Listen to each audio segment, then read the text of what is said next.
अस्सलाम वालेकुम। Live with Adil Shahzeb के साथ मैं हूं आपका मेजबान। विफाक में नून लीग के लिए एक नई आजमाइश सामने आ चुकी है। इस बार ना तो कोई धरना ना अपोजिशन की गरज, बल्कि अपने ही इत्तेहादी की तेज आवाज का नून लीग को सामना है। बिलावल भुट्टो जरदारी ने नए NFC अवार्ड जारी करने का मुतालबा कर दिया है। बरसों से NFC का मौजू नून लीग की तरजीहात की फहरिस्त में कहीं गुम था, लेकिन अब पीपल्स पार्टी ने एक बार फिर उसे एजेंडे के पहले सफे पर ला खड़ा किया है। फिर फौरी तौर पे NFC को बुलाना चाहिए, नया NFC अवार्ड दिलवाना चाहिए। तमाम सूबों को 18वीं तरमीम के तहत जो उनके मजीद जिम्मेदारियां हैं तो मजीद वसाइल उनको दिलवाना चाहिए।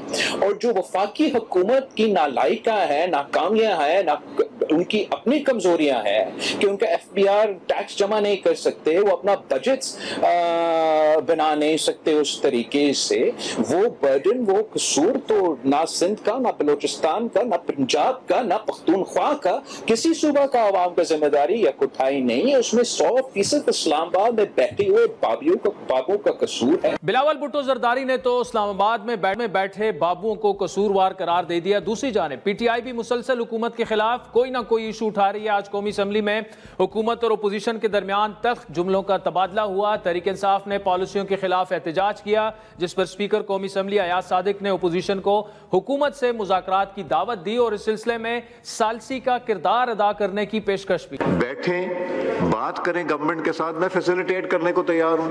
हमने पहले भी फैसिलिटेट किया था, उस वक्त गवर्नमेंट की तरफ से ब्रेक नहीं हुई थी। आप बातचीत करें, इनको डिमांड करें, कहेंगे जी हम प्रोसीडिंग में हिस्सा नहीं लेंगे अगर आप हमारी मुलाकात या जो भी, मेरी बात सुन लें, मेरी बात। तो इसलिए तरीका मुज़ाकरात का ये जो ग्रैंड जिरगा मुझे नहीं समझ आती, ये ग्रैंड जिरगा है मेरा।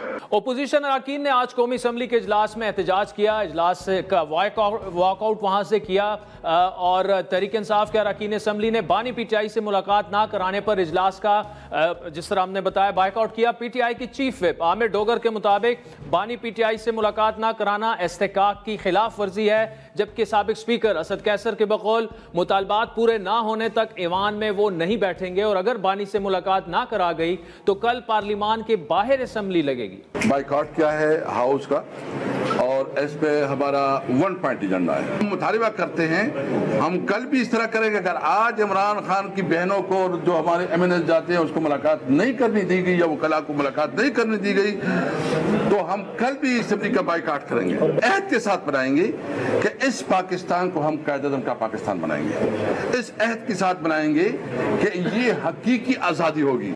तहरीक इंसाफ के एहतजाज के वक्त जहां स्पीकर कौमी असम्बली अयाज सादिक ने उन्हें मुज़ाकरात की पेशकश की, वहीं हुकूमत की जानिब से भी बातचीत की पेशकश दोहराई गई। वफाकी वजीर कानून आजम नज़ीर तारड़ ने अपोजिशन को मुखातिब करते हुए कहा कि एक कमेटी बनाकर बातचीत की जा सकती है, हुकूमत अपोजिशन से मुज़ाकरात के लिए तैयार है। सरकारी दिन पे कर लेंगे, कोई दो दोस्त इधर से, दो हमारी तरफ से, नवीद कमर साहब हैं, हम लोग हैं, तलाल बैठे हुए हैं, जो आप मुनासिब समझे बैठ के बात देखें। मैं बार बार कहता हूं कि सियासत का हुस्न ही बैठ के बात करने में है। दूसरी जानिब आज पेशावर हाई कोर्ट ने सेनेट और कौमी असम्बली में नए अपोजिशन लीडर की तकर्री रोकने का हुक्म दे दिया है। पेशावर हाई कोर्ट के 2 रुकनी बेंच ने उमर अयूब और शिबली फराज को इलेक्शन कमीशन की जानिब से डी-नोटिफाई करने के खिलाफ दरख्वास्त पर समाअत की। अदालत ने इलेक्शन कमीशन को उमर अयूब और शिबली फराज के खिलाफ मजीद कार्रवाई से भी रोक दिया।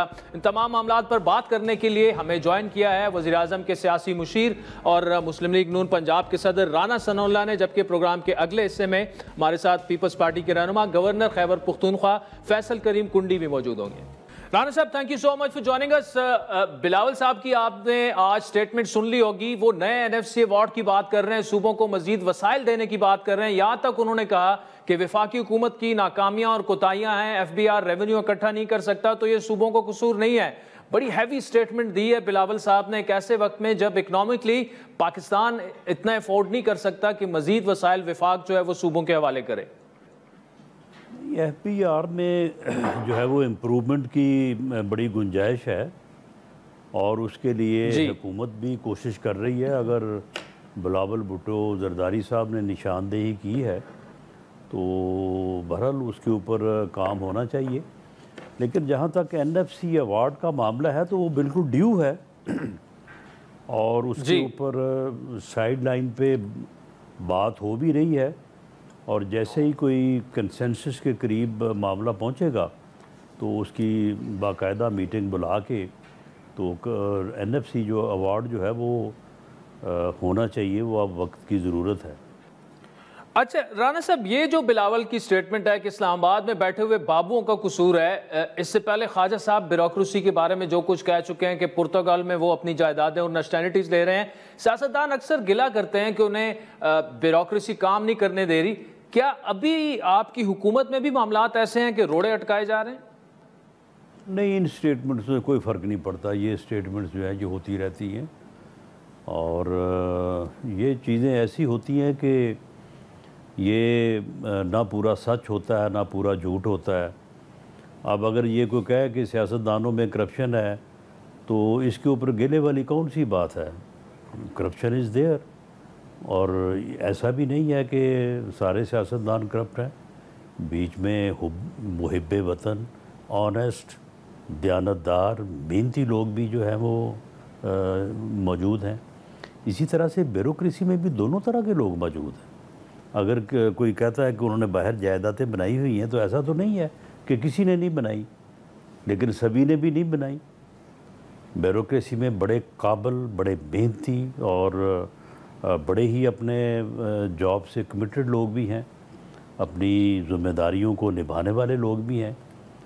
तो इसलिए इस किस्म की जो स्टेटमेंट्स हैं जो बोथ में दी जा सकती हैं, बात की जा सकती है, तो ये चलती रहती हैं, इनसे कोई फ़र्क नहीं पड़ता। फर्क नहीं पड़ता। राना साहब, PTI के लोग बड़ी तेजी से नायल हो रहे हैं, 14-15 अभी तक हो चुके हैं, और जिस तरह ये मामलात, केसेस, फैसले तेजी से आ रहे हैं, शायद 2 दर्जन तक ये तादाद पहुंच जाए।